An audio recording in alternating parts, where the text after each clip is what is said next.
За хэвлэл мэдээллийнхэн та бүхэндээ энэ өдрийн амар амгалан айлтгая.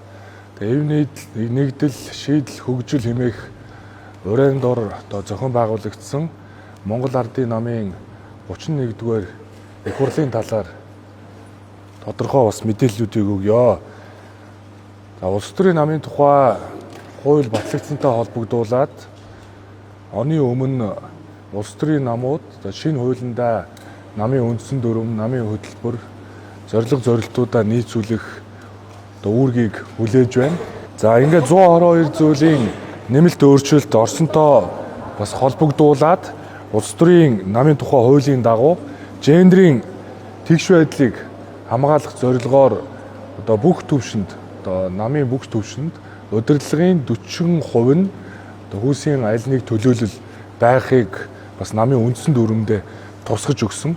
Энэ хүрээндээ намын баг хурал удирдах зөвлөлд эмэгтэйчүүдийн төлөөлөл бол 40%-ийг бас анх удаа хангаснараа бас онцлог боллоо.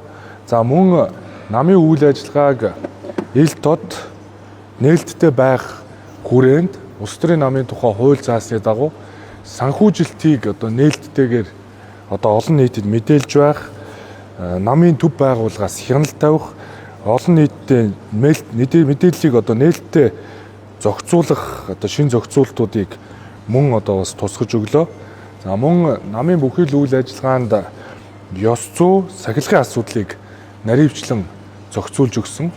Тэгэхээр ёс зүйн стандарт мөрдүүлэх, ёс зүйн кодтой байх, намын гишүүдийн хариуцлагыг нэмэгдүүлэх чиглэлийн бас тодорхой зорилтууд туссан. Мөн намын шийдвэр гаргах тогтолцоонд намын анхан шатны байгууллагуудын үүрэг оролцоог нэмэгдүүлэх, удирдлагын нэгжүүдийн хоорондох харилцааг бас наривчлан зохицуулсан тодорхой зохицуултуудыг мөн бас тусгаж өглөө. За та бүхэн мэдж байгаа улс төрийн намын тухай хуулийн дагуу намууд хөтөлбөртөө орсон өөрчлөлтүүдийг бас нийцүүлэх шаардлагатай. Энэ хүрээнд намын хөтөлбөр буюу хичээн ирмэлцэх зүйлийг улс төрийн намын тухай хуулийн шинжилсэн найруулгад бол бид нийцүүлж өгсөн. Монгол Ардын намын хичээн ирмэлцэх зүйлийн эрхэм зорилго хэрэгжүүлэх гэсэн эхний бүлэгт тусгаар тогтнол эх оронч үзэл санааг бол тухайлан бүлэг болгож авч үзсэн. Тэгэхээр эрх чөлөө шударга бас эв нэгдэл гэсэн үнд зүйл бол намын үндсэн дүрм, намын хөтөлбөр хичээн ирмэлцэх зүйлдер тодорхой туссан байдаг бол тусгаар тогтнол эх оронч үзэл санааг бол тусдаа бүлэг болгон авч үзснээр онцлогтой. Тэгэхээр тусгаар тогтнолын үндэс болсон үндэсний язгуур, соёл, хил заншил, нүүдлийн соёл иргэншлийн өвийг хадгалан хамгаалах асуудал, мөн парламентын засаглалыг бэхжүүлэх, улс орны тусгаар тогтнолыг бэхжүүлэхэд эдийн засгийн тусгаар тогтнолоор бэхжүүлэх гэсэн бас энэ үзэл санааг бол намынхаа хичээн ирмэлцэх зүйлд тусгаж өгснөөрөө бол бас онцлог болж байна. Тэгэхээр Монгол Ардын намын 31-р их хуралд 21 аймаг, нийслэлийн 9 дүүрэг, 330 гаруй сумаас сонгогдож ирсэн төлөөлөгчид сонгогдсон сум дүүрэг хорооныхоо намын гишүүдийн санал бодлуудыг нээлттэй хилцүүллээ. За энэ хүрээнд 2255 төлөөлөгчийн тусгасан саналуудыг намын үндсэн дүрм хичээн ирмэлцэх зүйлдер тусгаж өгсөн.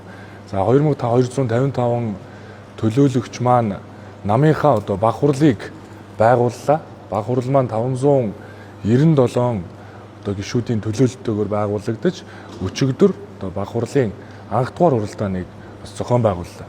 Тэгэхээр баг хурал анх удаа 40% нь эмэгтэйчүүдийн төлөөлөл багтсан. Ингээд анх дугаар баг хурлаас Монгол Ардын намын ерөнхий нарийн бичгийн дараагаар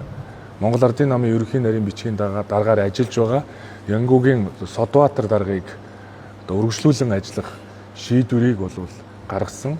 Мөн Монгол Ардын намын баг хурлын анх дугаар уралдаанаас 39 гишүүний төлөөлөлтөө удирдах зөвлөлийг байгуулж байна.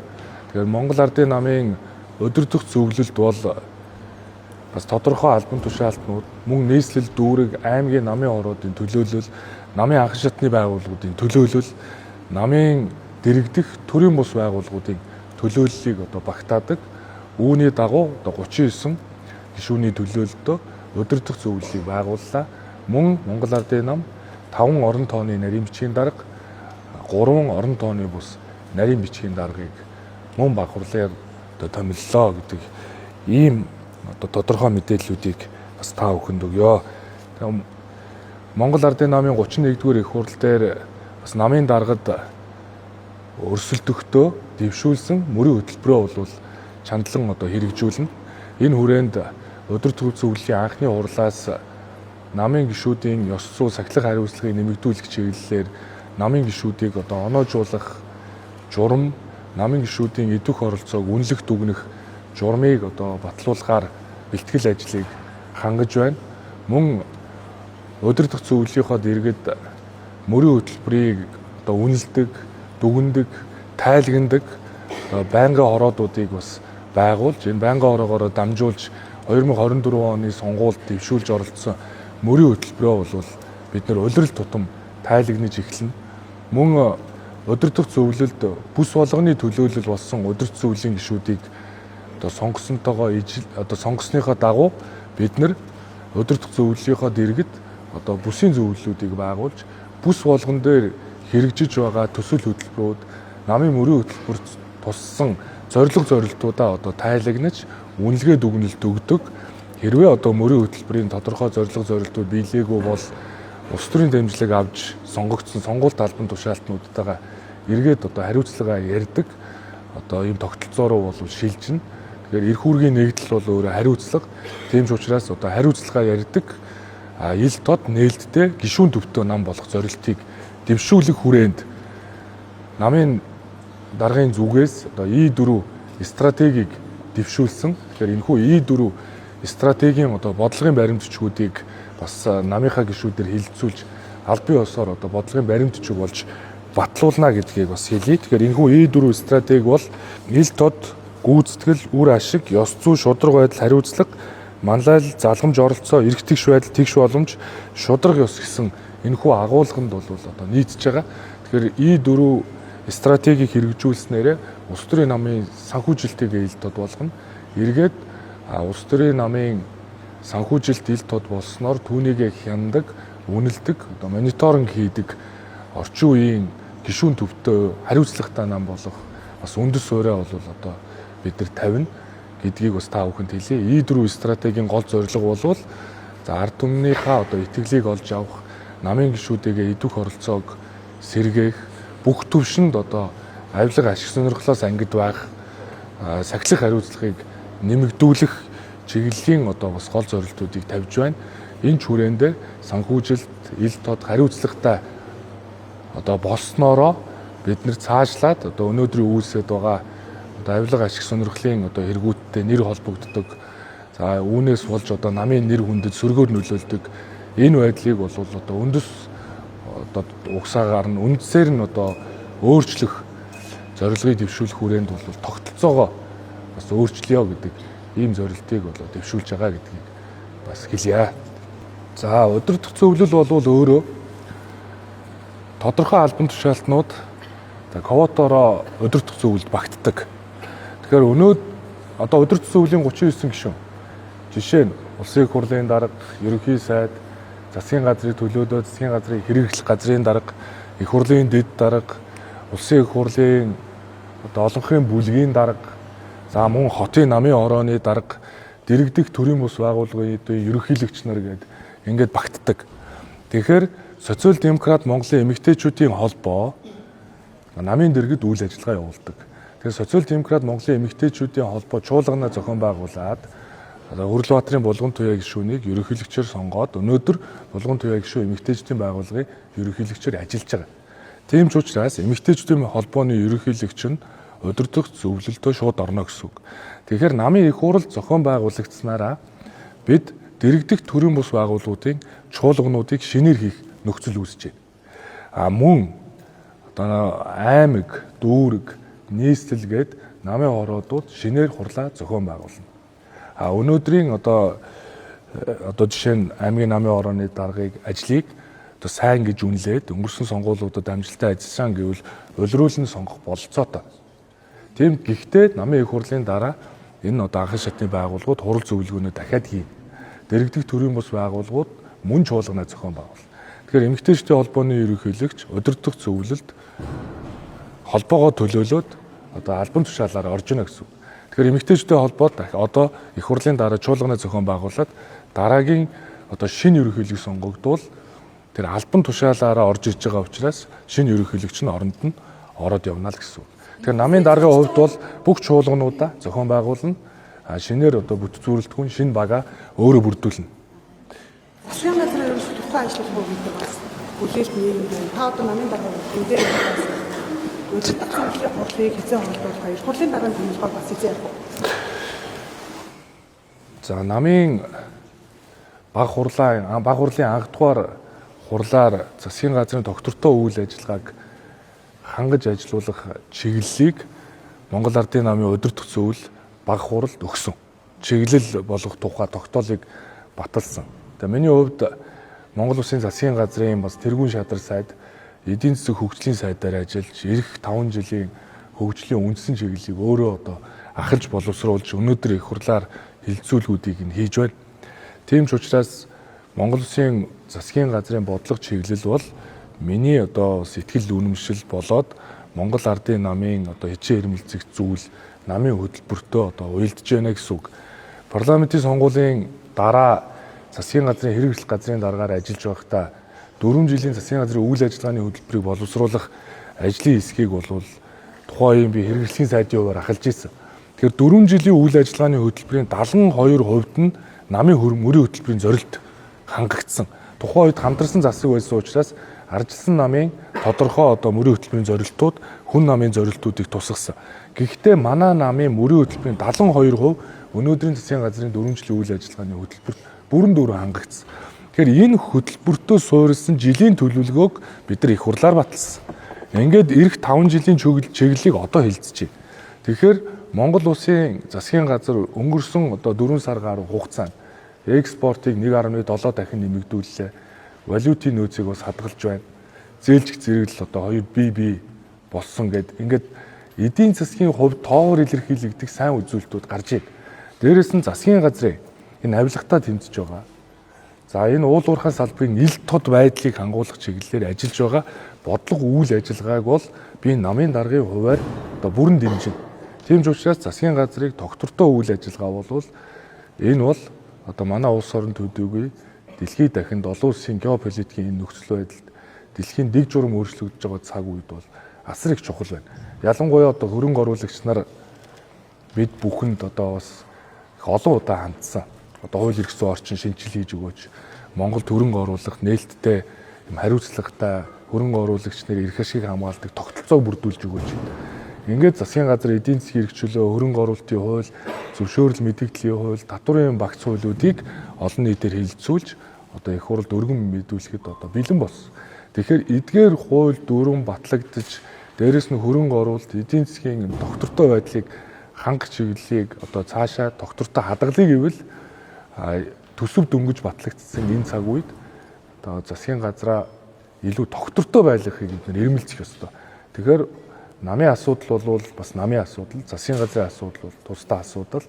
Тэгэхээр би бас энэ засгийн газрын тэргуун шадар сайдаар ажиллаж байгаагийн хувьд засгийн газрын доктортой үйл ажиллагааг хадгалж, хамгаалж, эргээд мөрийн хөтөлбөрийг одоо үнэлж дүгнэж, мөрийн хөтөлбөр биелүүлэхгүй байгаа тодорхой одоо салбаруудад хяналт тавьж намын зүгээс, намын даргын зүгээс бол засгийн газрынхаа одоо шахаж шаардаж хяналт тавьж ажиллана гэдгийг бас хэлээ. Намын дарга байсан шүү дээ. Улсын хурлын дарга төлөвшөлт та мэдээж улсын хурлын дарга. За мэдээж намын одоо удирдах зөвлөл одоо шийдэх асуудал. За тэгэхээр энэ бол яг одоо ярихад бол эрт байна. Тэгэхээр мэдээж одоо намын одоо олонхыг бүрдүүлж байгаа нам, за эрх барьж байгаа нам ямар шийдвэр гаргах нь одоо их хурлын дарагч бай, ерөнхий сайдч бай, бүх шатны одоо сонгуульт албан тушаалуудад хэнийг нэр дэвшүүлэх нь намын дотоод асуудал. Тийм учраас энэ бол олонхийг бүрдүүлж байгаа намын асуудал. Одоо өдөртөх зөвл одоо шийдвэр гаргаад одоо дараагийнхаа асуудлыг яриад явхад бол нээлттэй. Энэ бол олонхоор шийднэ. Их хоёр гишүүний хүссэн асуудал нь яаж шийдэх гэсэн үг вэ? Хүмүүс хяналтын ерөнхий хороо намаас үйл өгдөг шийдвэр гаргасан шүү дээ. Одоо яасан гишүүний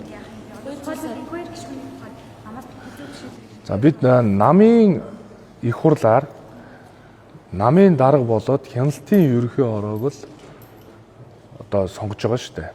За мэдээж баг хурлаа бүрдүүлж байгаа. Тэгэхээр хяналтын ерөнхий хороо гэдэг бол хараат бус байгууллага. 27 гишүүнээс бүрдсэн буюу тал бүрийн төлөөллүүд багтсан. Дээрээс нь сая одоо 31-р их хурлаар намын анхан шатны байгууллагуудын төлөөллийг заавал нэг юм оролцуулах босго тавьсан. Намын үндсэн дүрмж гэсэн 25%-гээ заасан байдаг. Тэгэхээр хяналтын ерөнхий хороо гэдэг бол 27 гишүүнтэй тал бүрийн төлөөлөл багтсан байгууллага өчигдөр хяналтын хороо ерөнхий хороо хурлаа хийгээд одоо дундаасаа олонхоороо даргаа сонгож байна. Тэгэхээр хяналтын ерөнхий хороо бол хараат бусаар ажиллах учраас за миний хувьд намын даргын хувьд одоо үүрэг чиглэл болгох тийм эрх боломж байхгүй. Гэхдээ хяналтын ерөнхий хороо бол одоо маш олон ажлууд түлхэж байна. Одоо намын гишүүдтэй холбоотой ёс зүйн асуудалтай одоо олон өргөдөл гомдол ирсэн байна.